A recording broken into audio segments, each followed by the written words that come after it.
This is Football Primetime. I'm your host, Bill Dean. I'm, of course, here with my two co-hosts. Actually, three. We got a cat in the picture, but AJ and Brett. Brought to you by Primetime Radio, courtesy of Mr. Sam Wu. You can find us on Twitter, Instagram, Facebook, YouTube, Apple and Google Podcasts, Spotify, and iHeartRadio. Sam's at the Devils game, and I'm watching the Rangers game. It's 2-0, but no one cares about football.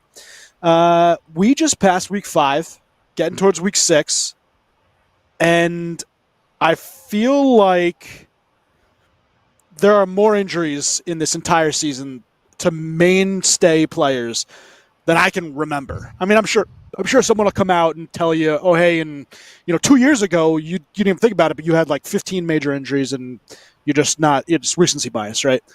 But what do you guys think? I feel like Justin Jefferson's out probably 4 weeks, maybe more, depending on how the Viking season goes. You have Devon A-Chain out another 4 weeks. He's on IR. You have electric rookie Anthony Richardson out 4 to 8 weeks, and they're like, we can't really actually give you a full timetable because we're not sure. It's just guys keep going down, and it sucks. And we've been out with Eckler for a couple weeks. But what's your thought, guys? Am I just making this up? It's hard to say that it might be more. It's definitely on par. I get what you're saying. I feel like this year is just happening to the bigger name players, and I think the bigger deal is these. It's not like last year. Last year, where it was every week, it was another player with a torn ACL on a turf field, and everyone was throwing a fit. This year, it's back to the hammies and all these soft tissue injuries. Yeah. But at the end of the day, when we have a sport where these guys are trying to push themselves to the limit, become as strong and as fast as possible, you're going to get these soft tissues injuries like this, especially when you up it to a 17-game season. You add Thursday night games in there. I mean, it's weird, but the soft tissue injuries aren't going to go away. I mean, the bright side is the concussions are down, and it's also a result of the concussion protocol being longer. So no one who's gotten a concussion has played the following week yet this entire season. Some people don't like that, but in general, it's lowering the concussion rates. We're not going to have Tua, who almost goes brain dead from just tapping his head on the floor anymore. So, I mean, it is up and down. But the bright side, at least in my eyes, is we're not seeing as many ACL tears. Those aren't happening as much this year. And they are, as I'm saying, the soft tissue injuries to like hamstrings and groins, which almost unavoidable, especially in a sport where you stop and go every play. That's how you get these injuries. It's almost impossible to avoid. Yeah. I think kind of like you and Billy said, right? It's just the big name guys I feel like are getting affected by injuries this year, and it's just maybe one of those seasons, right, where unfortunately those guys are going down. I feel bad for a guy like Emmanuel Mosley, right, who came back from an ACL that was bad surgery last year, and then he tears his other ACL last week. It sucks, for guys like that. But yeah, I mean, maybe just like one of those seasons, that just it's happening to bigger name guys right now, and hopefully it's only these 4 or 5, 6 weeks, right, that we have it, and kind of the rest of the season kind of is injury free in that sense. Guys, we're not seeing these big name guys out of big games. So just a couple of guys, right? Obviously Kyler Murray's out, but James Conner, he's also with Arizona. He's out. You go through the list, and there's just a bunch of guys that continually seem to be hurt. And yeah, I mean, J.K. Dobbins and, guys from the beginning of the year. So I just, you can see how that blows. But here we are back to, the grind of everyday football. And you have, George Kittle saying that the Cowboys taunting t-shirt was 100% worth it. And then, guys going back and forth. So I like that little rivalry between Dallas and the Niners, although it's not really a rivalry when you get your butt kicked as badly as Dallas did. Kelsey's going to start today for the Broncos. Obviously, Chiefs at Broncos. Taylor Swift's going to be in the crowd because, God forbid, we have a week that she's not in the crowd. Over under on how many times we see her? 11 and a half. I say it's over. I've been kind of I've been kind of watching the pre-show, and I haven't seen her yet. I mean, I could have looked away here and there, but yeah, for sure, going to see her as many times as possible. Anytime Kelsey touches the ball, shot right to her for sure. Yes, which easily. is going to be a lot because there's no wide receivers on Kansas City, and there's no defense on Denver, so we could see Rashid a Rice, lot of Taylor Swift tonight. I like Rashid Rice a lot. I think he's going to be their number one target by the end of the year, and he'll probably be second in terms of catches and touchdowns. He's actually their red zone leader. I mean, I get that, but saying you're the number one wide receiver target on the Chiefs is not exactly saying a whole lot.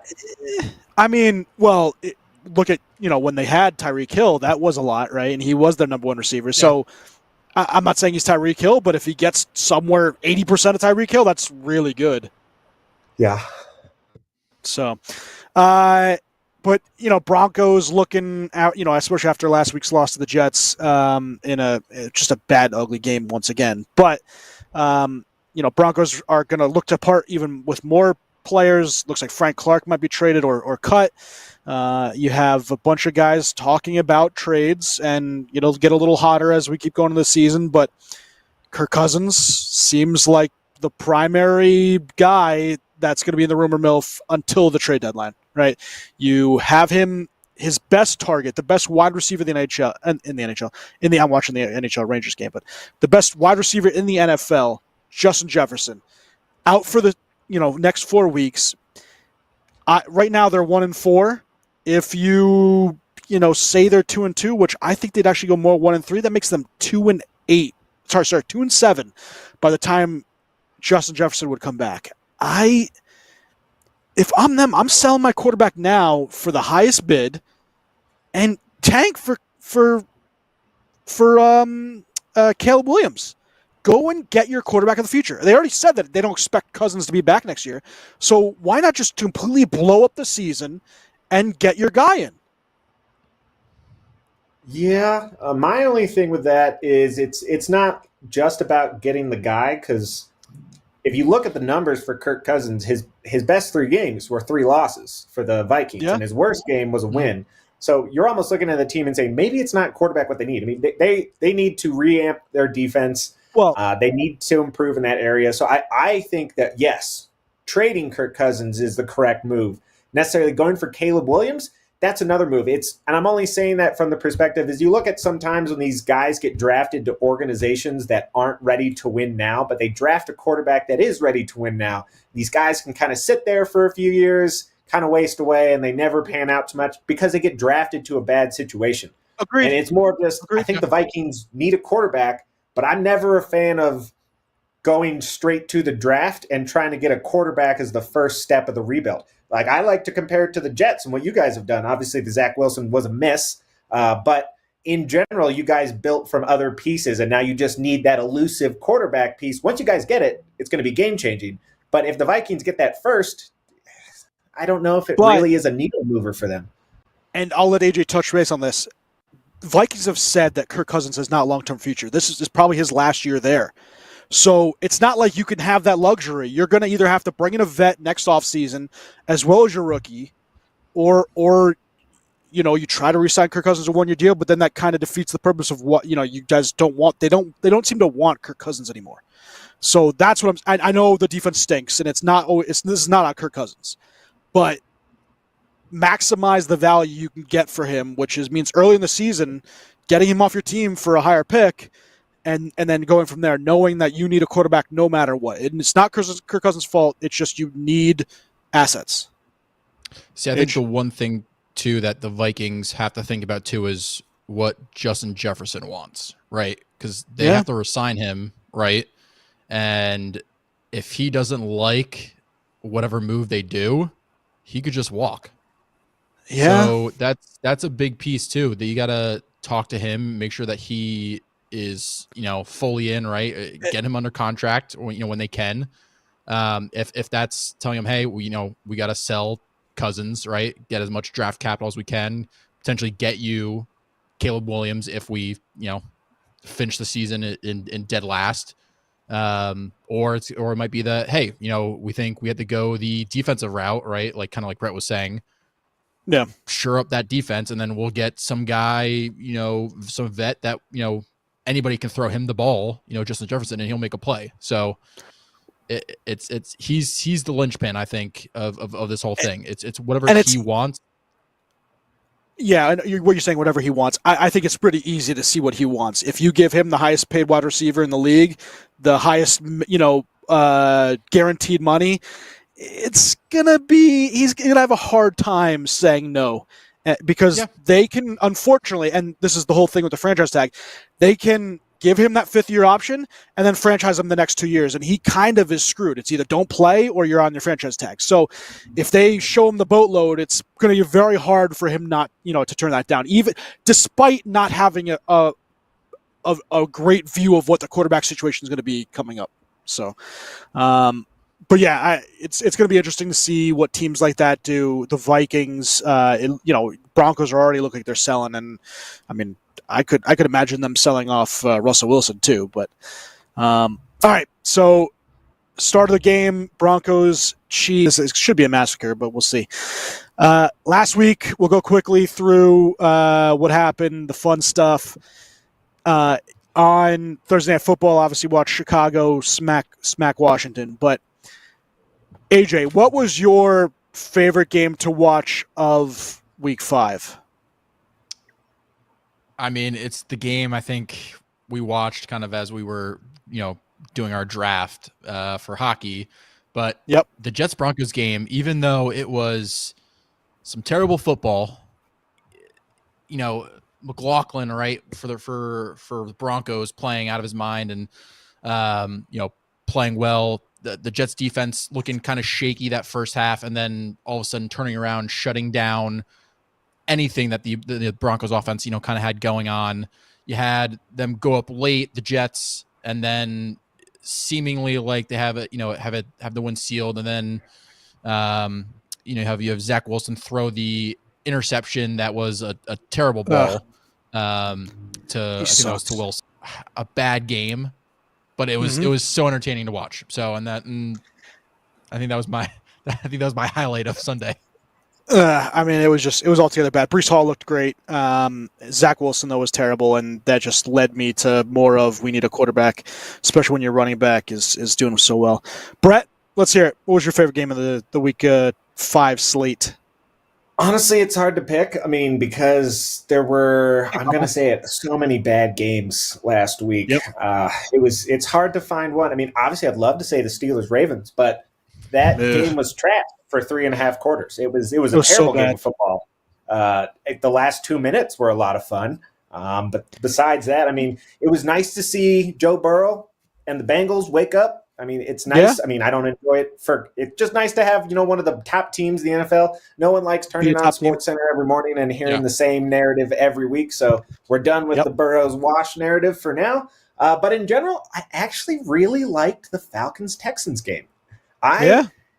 It was exciting to watch. The one takeaway of it is I don't think Kyle Pitts is as good as everyone thinks. If you watch that game, he had decent numbers if you just look at the numbers for the game. But there are at least 4 or 5 plays from that game where he just fell over. We're talking corners that are half his size, shoving him to the ground. I don't know. So, I mean, I enjoyed watching Ritter play. I mean, I am someone who's been wanting Heineke to come in, so that probably delays that like 3 weeks. But that was, in my mind, one of the best games of the week. I enjoyed that.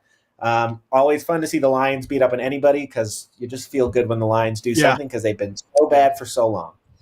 Yeah, it's kind of like the Jets. Yeah, they're in the Jet category. Pittsburgh, just quickly, you guys see that throwing the ball to George Pickens is actually a good idea, so why not continue to do that? But that's what football teams do. They make it complicated. I liked... Fire Matt Canada. It's coming. You guys saw it at the Penguins. Pittsburgh game. Yeah, Penguin game. Oh, yeah. Yep, they were chanting it. I love Lamar. Sorry, I was to say Lamar had a great game. A lot of those passes and stuff like that, right off of wide receivers' hands and faces. It's amazing. Pro Football Focus gave Lamar the highest rating out of any quarterback last week. He was good. Yeah, he was really good. Yeah. I loved seeing the Patriots get smacked around 34-0. Oh, that's the two worst losses of Bill Belichick's career. I mean, listen, that defense is nasty, New Orleans, but New England offense, Mac Jones, other than touching, other players, manhoods, he is one of the worst quarterbacks I've seen. That's including the Giants. Yeah, that's bad. I like, that Jacksonville, the early morning, 9:30 a.m. Jacksonville at Buffalo. Jacksonville played extremely well. You had Josh Allen just trying to throw all over the place to try to catch up, but Calvin Ridley, Travis Etienne, you saw Justin Lawrence do really well. So Buffalo, go ahead. What I don't get about that game is the Bills apparently traveled to London on that Friday. Why do you not travel sooner? Early in the week, yeah. That makes no sense to me. I'm with you. I'd be there all week. I'd leave Monday morning. Yeah. Yeah. If with any sport, you don't want to create a narrative of we lost due to a reason that was avoidable. So, if jet lag's the reason, get there on Monday.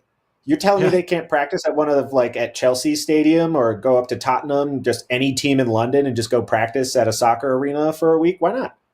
Yeah, it's dumb. Or even just go to a local field, anything. It's just mind-boggling to me. That's the epitome of just NFL teams not understanding the situation and making it easier on your team. You think that, it would be nice for these guys to sleep in their bed an extra 4 days. Get them acclimated to the time. You had Jacksonville staying there for a week and a half. I mean, get you guys in the building earlier. That is Jacksonville's second home. So, I mean, it is. Miami trouncing the New York Giants. You had LA Rams keeping it somewhat competitive with Philly. Philly does not look right to me. I know Jalen Hurts had a pretty decent game, 303 yards, the 72 rushing. A.J. Brown, 127 but I just feel like their offense is not in sync yet for some reason. Maybe it's the Super Bowl hangover. We'll see. And then lastly, I was going to talk quickly about the Sunday night beatdown. No one really cares about the Monday night game. Sunday night beatdown, San Francisco. George Kittle, 3 touchdowns. Brock Purdy looks elite. Dallas, Dak Prescott stinks. And I've said it for a while. I'm not a big Dak Prescott fan. He is awful. In big games, this guy turtles and looks terrible. I'm just one of those. I think that if he has another couple bad games like this against good teams, I'd bring in Trey Lance and see what they have. If he's legit and can play well, he's got to be better than Dak. I think it depends on where they are in the division, right? If it's looking like they're going to lose that division and don't have a chance at the playoffs, right. I forget what they gave San Fran. It was a 7th or 6th round pick, something like that, right? So not in a much draft capital. Offense looked bad, and that defense, right, which is we've come to know the past, feel like 2-3 years, right, has been nasty, and they got their doors blown off. Is that just more of a Dallas is that bad, or is San Fran that good, or a combination? Brett, I think both there. Yeah. I mean, it's what I was talking about. I've been talking about for a few weeks now. It's just when the 49ers are healthy, I don't think there's a better team in the NFL, and they are fully healthy right now, and they're proving it to everybody. But also, if you guys haven't seen it, go look up Kurt Warner's takes on Dak Prescott in that game, because he was breaking down the tape of a couple of his interceptions. Not all Dak's fault. I'm not saying that Dak is good, but he's not getting a lot of help from his wide receivers. CeeDee Lamb did not step up when he was needed. Brandon Cooks does not look like he's fully integrated in this offense. But I'm also going to be someone who's going to blame the coaching staff a little bit. Look how good Dallas's defense is. You just don't need to run a high-powered offense. Go back to the days of Big Ben with the Steelers early in his career, Tom Brady with the Patriots early in his career, where both those guys won Super Bowls because of their defenses. They hardly ever threw the ball more than 15 yards down the field. Just short passes, make the completions, run the football, and let your defense do the work. But Dallas really wants to highlight Dak, and I just don't know if it's the right move. No, I mean, listen, you have an elite wide receiver. CeeDee Lamb's elite. He's one of the top 5 to 10 wide receivers in the NFL. You have a very good running back in Tony Pollard, who you barely gave the ball to. He had 8 carries, 4 touches on the receiving end. Yeah. I am giving more credence and credit to 49ers. Their quarterback is top 10 legit in this league. He is. I know everyone says, manager. He you could put anyone quarterback in that offense. I don't agree with that. You could see the way he's able to dish around the football. He makes very good passes across, through the middle, and he's outside. The one throw he had to Deebo Samuel 2 weeks ago was amazing. It's one of the better throws I've seen in the NFL in this year. I'm a big fan of this kid. I think he's got it, and I think he's a legit quarterback and someone that he knows all his weapons. He's got a top 5 tight end. He's got 2 top 20-ish wide receivers. Brandon Ayuk is underrated for being as good as he is. You have the best running back in the football NFL. And then you have a very good offensive line with the best left tackle. You have an elite defense that you can trust and rely on. You don't have to worry about, if you have a 3 and out, you're not all of a sudden, oh God, my defense is going to they're going to create turnovers. Fred Warner is amazing. They're the best team when healthy, and that's exactly what they are. They're playing like the best football team. This is an immediate Super Bowl contender, 5-0, and I can't see them stopping anytime soon. I have to tip your hat to Shanahan and the coaching staff. Yeah. Sorry, AJ, but when you look at the coaching staff, what they've done there, look at all the quarterbacks. Jimmy G looked amazing with them. I'm not saying that Purdy's not a hit. He's obviously a hit. He's, if not just as good as Jimmy G, and Jimmy G's proven that he's a starting quarterback. I think he's better. Yeah, so he's definitely been better than Jimmy G has been when he was with San Fran. Yeah, they found a guy, but it just look at the style of offense they're asking Purdy to run. You touched on it. They know that they have guys who can get after it after the catch. So what do they ask Purdy to do? Nothing special. They just say, just make the open throws. If CMC's open in the flat, just give it to CMC. If Kittle's open in the middle, just throw the 5-yard slant to Kittle. And you almost watch that, and then you look at the Cowboys. Obviously, the weapons on the Cowboys, probably not as good as the 49ers, but it's not far off. Lamb's elite. Pollard's proven to be a great running back. Why can't they run a similar style offense? That short, intermediate passing game to open up the play-action pass down the field. It feels like the Cowboys need to watch more tape on what the 49ers did to them going forward.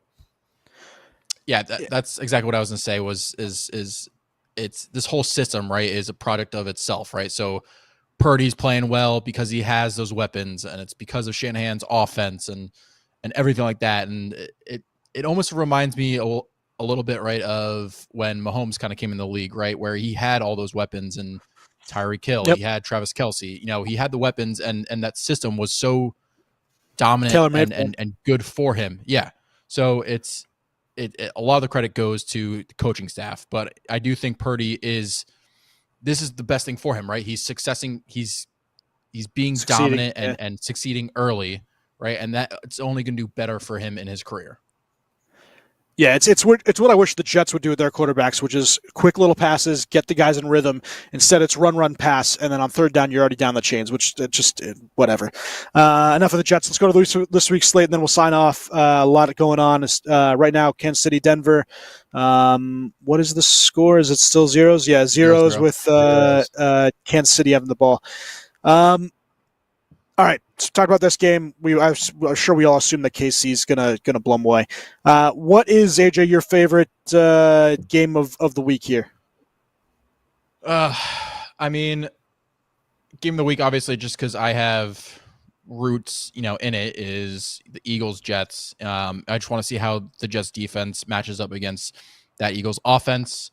Kind of touched upon it before, but the Eagles offense does look a little shaky to me. And I do think that Eagles secondary is something that the Jets could exploit, right? If they, take off the training wheels for Wilson. One other game that I am interested in, probably, not Rams, Cardinals, Lions, Bucks, just because of the two. The Bucks have started off strong this season. We'll see what happens. I like the Lions a lot. They've been dominant this whole year, so that'll be a good game to have too. I agree with you on the Lions, Bucks. I'm looking forward to. I kind of want to see how much Baker can keep up with an elite offense. They've won 3 close games, haven't been asked to put up a lot yet, so I'm interested to see that. But it could be a little bit of a stinker without Mike Evans there, so we'll wait and see on that one. But early window, it might be crazy. I'm a little excited for Vikings Bears, only for a couple of narratives. Yeah. Only narratives that we're going to talk about, basically, because if the Vikings lose. Well, that's the whole trade package. I'm even someone who says that the Vikings lose, maybe even trade Justin Jefferson, but that's just me. No way. Hot take. What good is a wide receiver if you have no one who can get him the ball? You'll get a quarterback next year. Yeah, and then Bears, obviously, can they repeat what they pulled off last week? So I'm excited to see Vikings Bears, but besides that, the other game that I really got circled on the schedule here, where was it? Was Eagles Bucks? Oh, the Monday night game, Cowboys Chargers. Yep. Chargers have just been one of those teams that has not been able to beat better teams in the NFL over the years, and they hover around this 500 record. And this is a prove it game for both teams. Can the Chargers be the team that they want to be, and can the Cowboys be the team that they want to be? So I'm looking forward to Monday night. Yeah, I think Bro was just saying, obviously wide receiver, running back, but that's about where it ends. The defense obviously has talent, but I was going to say quickly with the defense, they are missing Trayvon Diggs, which stinks because he is one of the better cornerbacks in the NFL. So I think they're hurt on that one. I was going to say Dallas Chargers. I think that high flying Chargers offense gets another win. I like the Seattle at Cincinnati game. Geno's played okay. They have the wide receivers. I like that DK Metcalf came out and said that he thinks that Devon Witherspoon is going to shut down Jamar Chase. First of all, what are you doing? Why would you ever talk for another player on your team? Because Jamar Chase is going to be like, me and Joe Burrow are going to go off, and this kid's going to look like an idiot, and then he's going to go up to DK and be like, what'd you do? Why would you say that? If I'm Witherspoon and I get asked to do the post-game press conference and Jamar Chase goes off, I'm just going to send DK up there and be like, you get to go talk DK's going to come over and talk for me because he apparently does that very well. And also, I don't know why, because this is two teams that you would not think to be a good matchup. New Orleans at Houston. CJ Stroud's been really good. Still no interceptions. Very good offense. That New Orleans defense is top 5. It's nasty. And their offense, has some interesting pieces. You got 2 good wide receivers. They haven't used Olave nearly as much as I'd like to.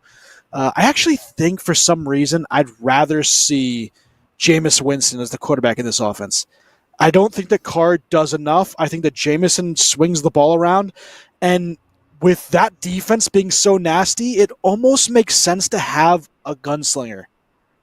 Maybe you guys don't agree with me on that one, but I just feel like Derek Carr's been like,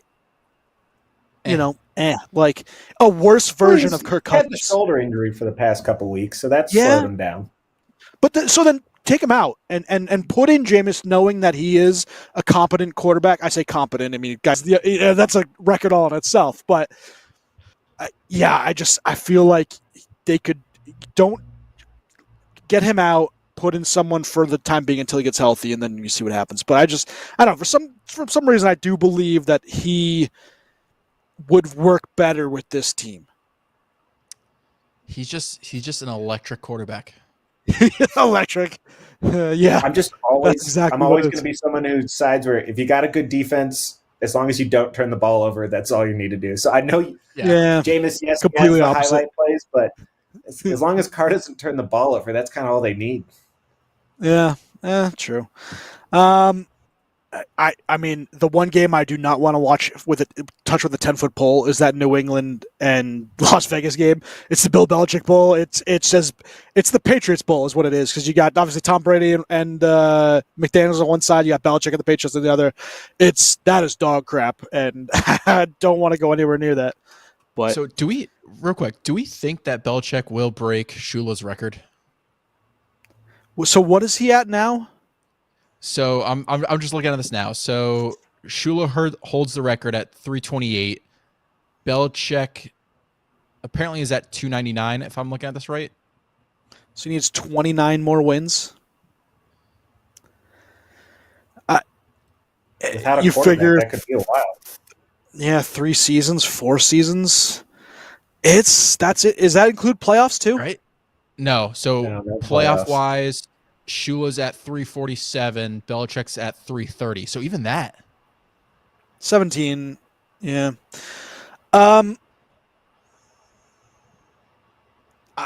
I I don't think he has anything else going for him. So even if it's with the Patriots, without the Patriots, I could see him going to another team and trying to rack up wins that way. I could see it. Think so?